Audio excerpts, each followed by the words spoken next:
90 runs భారీ విజయం. కానీ ఈ మ్యాచ్ అసలు కథ 90 రన్స్ గెలుపు కాదు. ఇది ఓ కెప్టెన్ తిరిగి నిలబడిన కథ. ఒక వికెట్ కీపర్ తన విమర్శలకు ఇచ్చిన సమాధానం, ఒక యంగ్ టీం నుంచి వచ్చిన బ్రిలియంట్ మ్యాచ్. ఇంకా ముఖ్యంగా చెప్పాలంటే శ్రేయస్ అయ్యర్ కెప్టెన్ గా తొలి సిరీస్ విజయాన్ని అందుకున్న రోజు. లిటరల్లీ గత కొన్ని నెలలుగా మన టీమిండియా పర్ఫార్మెన్స్ లో చాలా లూపోల్స్ కనిపించాయి. బట్ ఈ సిరీస్లో తప్పులు చేయకుండా బ్రిలియంట్గా ఆడారు. ఫ్రెండ్స్, కొన్నిసార్లు ఒక గెలుపు కేవలం 2 పాయింట్లు ఇవ్వదు, మొత్తం డ్రెస్సింగ్ రూమ్లో నమ్మకాన్ని తిరిగి ఇస్తుంది. ఇంగ్లాండ్ సిరీస్లో వరుస పరాజయాల తర్వాత ఈ టీంలో ఫ్యూచర్ ఉందా అనే ప్రశ్నలు వచ్చాయి. శ్రేయస్ అయ్యర్ కెప్టెన్సీపై డౌట్స్, యంగ్ ప్లేయర్స్ పై విమర్శలు వచ్చాయి. కానీ జింబాబ్వేతో జరిగిన రెండో టీ20లో టీమిండియా ఇచ్చిన సమాధానం ఒకటే: మేము తిరిగి వచ్చాం, ఈఆర్ బ్యాక్ అని. చాలా మంది అనొచ్చు, అరే జింబాబ్వే మీద గెలిచారు కదా అని. కానీ విషయం ఆపోజిట్ టీం కాదు, టైం గురించి. ఎందుకంటే ఓడిపోతూ వస్తున్న టీంకి ముందుగా ఒక గెలుపు కావాలి. ఆ గెలుపు చిన్న జట్టు పైన వచ్చిన అదే తర్వాత పెద్ద విజయాలకు పునాది అవుతుంది. అందుకే ఈ మ్యాచ్ లో వచ్చిన 90 రన్స్ విన్ స్కోర్ బోర్డ్ పై కనిపించిన దానికంటే మెంటల్ గా చాలా పెద్ద విన్. ఈ మ్యాచ్ లో అందరికంటే ఎక్కువ రిలీఫ్ ఎవరికి వచ్చి ఉంటుందంటే అది ఖచ్చితంగా కెప్టెన్ శ్రేయస్ అయ్యర్కే. కెప్టెన్ గా రెస్పాన్సిబిలిటీ తీసుకున్న తర్వాత ఎన్నో విమర్శలు, టీమ్ సెలక్షన్ పై ప్రశ్నలు, ఫీల్డ్ ప్లేస్మెంట్ పై ప్రశ్నలు, అయినా కూల్ గా తన ప్లాన్ తో ముందుకెళ్లాడు. ఈ రోజు టీమిండియా 90 రన్స్ డిఫరెన్స్ తో గెలవడమే కాదు, జింబాబ్వే పై సిరీస్ ని కూడా సొంతం చేసుకుంది. అంటే శ్రేయస్ అయ్యర్ కెప్టెన్ గా తన తొలి బైలైటరల్ సిరీస్ విజయాన్ని నమోదు చేశాడు. కెప్టెన్ గా దీనికంటే మంచి కాన్ఫిడెన్స్ ఇంకేముంటుంది.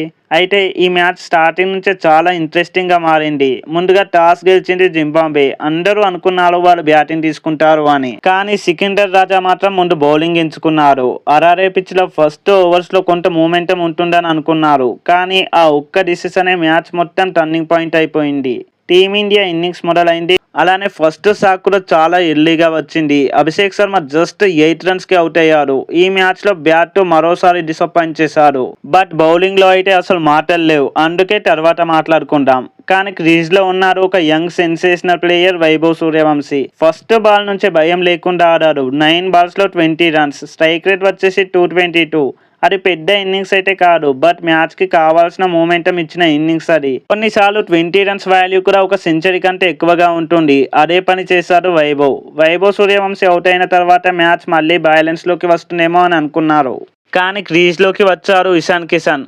కంప్లీట్ గా వేరే ప్లాన్ తో వచ్చారు. ఈరోజు ఫస్ట్ మ్యాచ్ సిచ్యువేషన్ ని అర్థం చేసుకున్నారు. కొన్ని డాట్ బాల్స్ కూడా ఆడారు. బట్ ఒక్కసారి సెట్ అయిన తర్వాత జింబాబ్వే బౌలర్స్ అస్సలు ఛాన్స్ కూడా ఇవ్వలేదు. Cover drive, full shot, sweep shot, straight 6 ఇలా గ్రౌండ్ మొత్తం తన షాట్లతో నింపేశారు. మరో ఎండ్ లో కెప్టెన్ శ్రేయస్ అయ్యర్. ఈ ఇన్నింగ్స్ లో అతను 25 రన్స్ పెద్ద స్కోర్ కాకపోవచ్చు, బట్ ఆ 25 రన్స్ విలువ చాలా పెద్దది. ఎందుకంటే ఇషాన్ దూకుడుగా ఆడుతున్నప్పుడు మరో ఎండ్ లో వికెట్ పడకుండా నిలబడ్డారు శ్రేయస్ అయ్యర్. అనవసరంగా రిస్క్ తీసుకోలేదు, స్ట్రైక్ రొటేట్ చేశారు. ప్రెజర్ మొత్తం జింబాబ్వే పై ఉంచారు. అదే కదా మంచి కెప్టెన్ చేసే పని. ఇక ఇషాన్ కిషన్, శ్రేయస్ అయ్యర్ ఈ ఇద్దరి పార్ట్నర్షిప్ మ్యాచ్ ని కంప్లీట్ గా భారత్ వైపు తిప్పేసింది. స్కోర్ బోర్డ్ కూడా ఫాస్ట్ గా దూసుకెళ్లింది. ఫీల్డర్లు అయితే ఒక్కోసారి బౌండరీ లైన్ కూడా దాటేశారు. బౌలర్స్ లెంగ్త్ మార్చారు, కానీ ఇషాన్ మాత్రం ప్రతి ప్లాన్ కి సమాధానం ఇచ్చారు. ఒకసారి కవర్ మీదుగా, మరోసారి మిడ్ వికెట్ మీదుగా, ఇంకోసారి అయితే స్ట్రేట్ బౌండరీ. జింబాబ్వేకి అసలు ఏం చేయాలో కూడా అర్థం కాలేదు. అయితే అసలు తుఫాన్ ఇంకా మిగిలే ఉంది. కెప్టెన్ శ్రేయస్ అవుట్ అయిన తర్వాత క్రీజ్ లోకి వచ్చారు vice captain Tilak Varma. First 2-3 balls చూసిన వెంటనే గేర్ మార్చేశారు. 29 బాల్స్ లో అజేయంగా 60 రన్స్ చేశారు. ఇక స్ట్రైక్ రేట్ వచ్చేసి 206. డెత్ ఓవర్స్ లో అయితే బౌలర్లపై కనికరం చూపించలేదు. ఫుల్ టాస్ అయితే బౌండరీ, షార్ట్ బాల్ అయితే 6, గ్యాప్ కనిపిస్తే 4. ఇలా ప్రతి ఓవర్ లో జింబాబ్వే బౌలర్స్ పై ప్రెషర్ పెంచేశారు. ఇక ఇషాన్ కిషన్ 44 బాల్స్ లో 81 రన్స్ కొట్టారు. ఇది కేవలం ఒక హాఫ్ సెంచరీ కాదు, నేను ఇంకా టీమిండియాలోనే ఉన్నాను అని సెలెక్టర్స్ కి ఇచ్చిన గట్టి సమాధానం. ఇక 20 ఓవర్స్ కంప్లీట్ అయ్యేసరికి మన టీమిండియా స్కోర్ 219 రన్స్. ఈ అరారే పిచ్ పై 220 రన్స్ టార్గెట్ అంటే జింబాబ్వేకు దాదాపు ఒక పెద్ద కొండంత లక్ష్యం. కానీ క్రికెట్ లో ఏదైనా జరగచ్చు. ఎస్పెషల్లీ పవర్ ప్లే లోనే మంచి స్టార్ట్ వస్తే మ్యాచ్ మొత్తం చేంజ్ అయిపోతుంది. అయితే మన టీమిండియా బౌలర్స్ మాత్రం ఆ ఛాన్సే ఇవ్వలేదు. 220 రన్స్ భారీ టార్గెట్. జింబాబ్వే బ్యాటర్ల ముందు ఒక్కటే ఛాలెంజ్, పవర్ ప్లే లోనే అటాక్ చేయాలి. ఎందుకంటే T20లో ఇలాంటి టార్గెట్స్ చేయాలంటే ఫస్ట్ 6 ఓవర్స్ లో కనీసం 60 నుంచి 70 రన్స్ రావాలి. అందుకే బ్రియన్ బెన్నెట్ కూడా ఫస్ట్ నుంచే అటాకింగ్ మోడ్ లోకి వెళ్లిపోయాడు. 4లు 6లు కొన్ని మినిట్స్ లోనే లోనే భారత అభిమానుల్లో కూడా చిన్న టెన్షన్ కనిపించింది. బట్ క్రికెట్ లో ఒక్క వికెట్ చాలు మ్యాచ్ మొత్తం చేంజ్ అవ్వడానికి. 19 బాల్స్ లో 32 రన్స్ చేసి డేంజరస్ గా కనిపిస్తున్న టైంలో యష్ ఠాకూర్ కీలక బ్రేక్ త్రో అందించారు. అక్కడి నుంచి జింబాబ్వే ఇన్నింగ్స్ వేగం మరింత తగ్గిపోయింది. ఇక తర్వాత బాల్ కే ప్రిన్స్ యాదవ్ ఎంట్రీ ఇచ్చారు. ఫస్ట్ బెన్ కరెన్, ఆ తర్వాత జింబాబ్వే కెప్టెన్ సికిందర్ రజా కేవలం కొన్ని బాల్స్ డిఫరెన్స్ లో 2 భారీ వికెట్లు తీశారు. జింబాబ్వే కెప్టెన్ డక్అవుట్ అవ్వడం అదే ఈ మ్యాచ్ లో అసలు మలుపు. స్కోర్ బోర్డ్ పై 49 రన్స్ కి 4 వికెట్లు కోల్పోయింది. అప్పటికే జింబాబ్వే డ్రెస్సింగ్ రూమ్ లో ప్రెజర్ క్లియర్ గా కనిపించింది. ఇక పేసర్స్ తమ పని కంప్లీట్ చేశారు. ఇప్పుడు స్పిన్నర్ల వంతు. రవి బిష్ణోయ్ తన లైన్ లెంగ్త్ తో డియాన్ మేయర్స్ ని బౌల్ చేశారు. ఆ తర్వాత శివం దూబే కూడా కీలక వికెట్ తీశారు.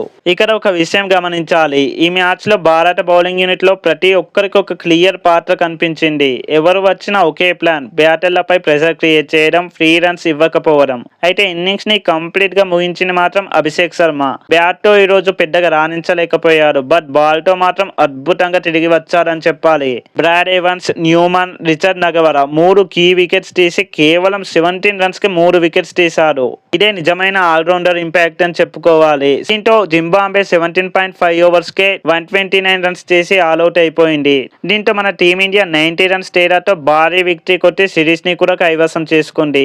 అయితే ఇప్పుడు కొంతమంది ఇలా అనొచ్చు, అరే జింబాబ్వే మీద గెలిచారు, ఇందులో అంత గొప్ప ఏముంది అని. కానీ క్రికెట్ లో ప్రతి విన్ని ఆపోజిట్ టీమ్ స్ట్రెంగ్త్ మాత్రమే నిర్ణయించదు. ఆ టైంలో టీమ్ సిచ్యువేషన్ కూడా డిసైడ్ చేస్తుంది.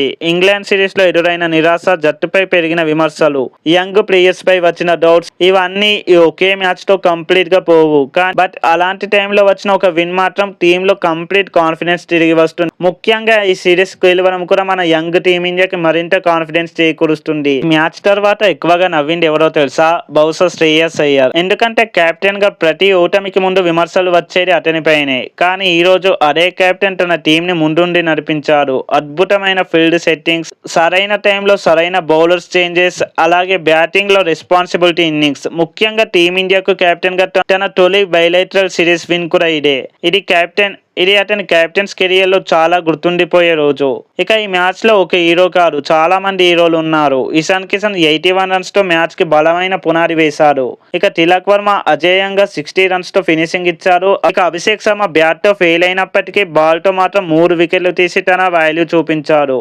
ఇక ప్రిన్స్ యాదవ్ కీ టైంలో 2 భారీ వికెట్స్. ఇక యష్ ఠాకూర్ అయితే మ్యాచ్ ని మలుపు తీసే బ్రేక్ త్రో అందించారు. రవి బిష్ణోయ్ మిడిల్ ఓవర్స్ లో కట్టుదిట్టమైన బౌలింగ్ చేశారు. అంటే విజయం ఏ ఒక్క ప్లేయర్ ది కాదు, మొత్తం టీమ్ ది. మరి ఈ మ్యాచ్ లో మిమ్మల్ని ఎక్కువగా ఇంప్రెస్ చేసిన బ్యాటర్ లేదా బౌలర్ ఎవరు? కామెంట్ లో చెప్పండి. అలానే వీడియో నచ్చితే లైక్, షేర్ అండ్ సబ్స్క్రైబ్ చేయండి. మరో వీడియోతో మళ్ళీ కలుద్దాం. Thanks for watching. జై హింద్.